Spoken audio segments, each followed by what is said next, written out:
여러분 반갑습니다. 반도체 오빠 천회장입니다. 이제 또 저녁 시간 이후로 한번 또 달려보도록 하겠습니다. 귀뚜라미 소리와 함께 한번 또 천회장이 영상을 또 올리게 됐네요. 역시 가을인 것 같습니다.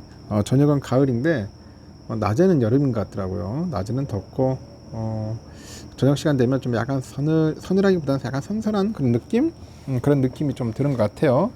아주 좋습니다. 운동하기 좋으니까 여러분들도 퇴근하시면 운동 모드로 꼭 진입하시기 바랍니다. 놀 땐 놀아야죠. 놀 때 노는 게 아니라 운동할 때 운동하고 스트레스 풀 때는 스트레스 풀으십시오. 풀어야 합니다. 오늘 보니까 개미들이 슬금슬금 좀 뭐 사긴 하지만은 그래도 좀 많이 떠났다고 하더라고요. 요즘 증시에 개미들이 떠나고 있다. 그래서 고객 예탁금도 어느새 한 달 사이에 4조 원이나 빠져나갔다네. 보니까 상당히 좀 많이 빠져나갔습니다. 예전에 그 포모 현상에 따라서 이제 급격히 늘었던 그 개미들 개인 투자자들의 그 호주머니가 요즘 가벼워지고 있다 합니다. 호주머니가 가벼워지고 있고 수급 주체로 보상했던 개인들의 자금이 연말까지 빠져나갈 것으로 보이고요. 박스피 탈출에도 비상이 걸렸습니다. 박스피 탈출에 비상이 걸렸고요. 금태협에 따르니까 고객 예탁금이 52조 1925억이에요. 14일 기준으로 지난달 초에 57조 1605억 원 대비했을 때 5조 원 가까이나 이제 줄었습니다. 예탁금이 5조 원 가까이 줄었다. 예탁금은 지난 7월 일시적으로 4조 한 천억 정도 증가를 해가지고 개인들의 증시 참여 확대를 보여줬는데 한 달 만에 벌써 4조 4천억 정도가 이제 감소하는 등 부침을 겪고 있습니다. 그만큼 상태가 안 좋다, 그렇게 보시면 돼요. 개미들도 이제 지친 것 같아. 힘들고 어려워하는 것 같습니다. 주가가 자꾸 빠지니까 좀 그래요.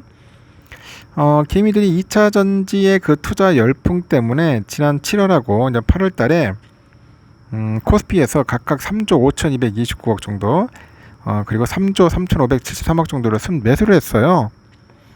7, 8월 달에는 진짜 핫했습니다. 굉장히 핫했고 개미들의 그 뜨거운 열풍 확실하게 느꼈죠. 날도 더운데 막 개미들 매수의 열기도 장난 아니었습니다. 그런데 이달 들어서 보니까 1조 한 2,929억 정도 팔고 있어요. 이제는 팔고 있다. 한때는 사더니 이제 개미들이 지쳤는지 이제는 파는 모드로, 매도의 모드로 갔습니다.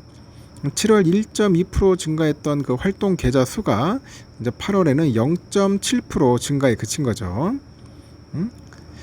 개인들은 그 올해 들어서 주식시장에서 주도력을 가진 그런 수급 주체로 주목을 받았는데 이 코스피 시장에서 보니까 8월 개미들의 거래 비중은 평균 58.3%에 달했다고 하네요.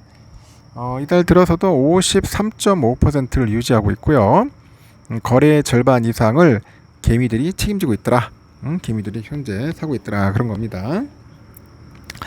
코스닥에서는 개미들의 그 거래 비중은 더 높아요.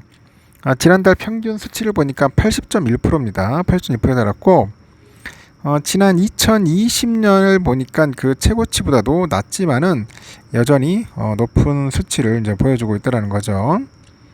다만 개인들의 그 자금 사정이 악화되다 보니까 추가 투자에는 나설 여력은 좀 부족할 거다, 그런 분석도 있습니다. 하나투자증권 연구원이 그러는데 금융당국이 가계를 바라보는 그런 시선이 좀 달라지고 있다고 해요. 지난해 말에는 금융당국이 대출금리를 면밀히 살필 것이다, 그렇게 했어요. 대출금리 면밀히 살필 것이라 했는데 그 이후에 보니까 시중은행들이 주택담보대출 금리를 낮추거나 이자를 유예했다. 이자를 유예했다고 이제 설명을 하는 겁니다. 연말을 앞두고요, 이제 양도세 회피 목적의 개인 순매도도 여느 때보다 강하게 나타날 것으로 현재 전망이 되는 거죠.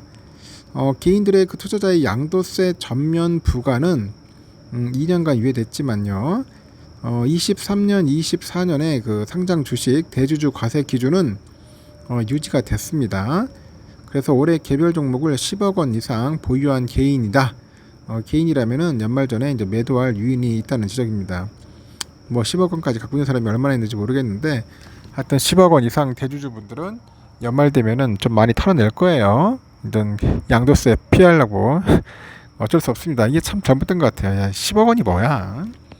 최소한 100억 정도는 기준을 잡아야 하는데 너무 좀 작게 잡은 것 같습니다. 일단 코스피하고 코스닥 시장에서 개인들의 그 누적 순매수는 연초 이후 각각 뭐 마이너스 4조 3,600억 그리고 7조 5,800억 정도 되는 것 같습니다. 8월 말 기준 했을 때 코스닥 누적 순매수 규모가 2010년 이후로 네 번째로 크다고 하네요. 코스피에서는 개인의 수급은 순매도인데 6월 저점 이후로는 이제 5조 한 6천억 정도 이제 순매수로 이제는 전환됐다.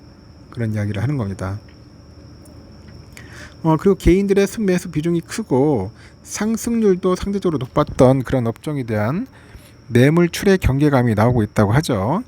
지난 5월 말 이후에 철강 업종의 개인 누적 순매수하고 그 수익률이 각각 5조 5천억 41.4%예요.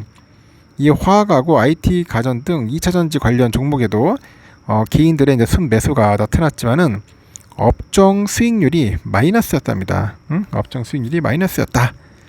그래서 시장 상황을 종합했을 때 연말 대주주 양도소득세 회피 목적의 그 주식의 순매도를 경계할 필요가 있답니다. 순매도를 경계할 필요가 있다. 그래서 개인들의 순매수의 그 기대 상승이 폭이 컸던 그 업종하고 그 종목은 연말에 가까워질수록 수급 관련 흔들림에 대비해야 한다. 그럽니다. 대비해야 한다. 그렇게 당부를 하는 것 같습니다. 여러분들도 보시고 한번 잘 판단을 해보세요.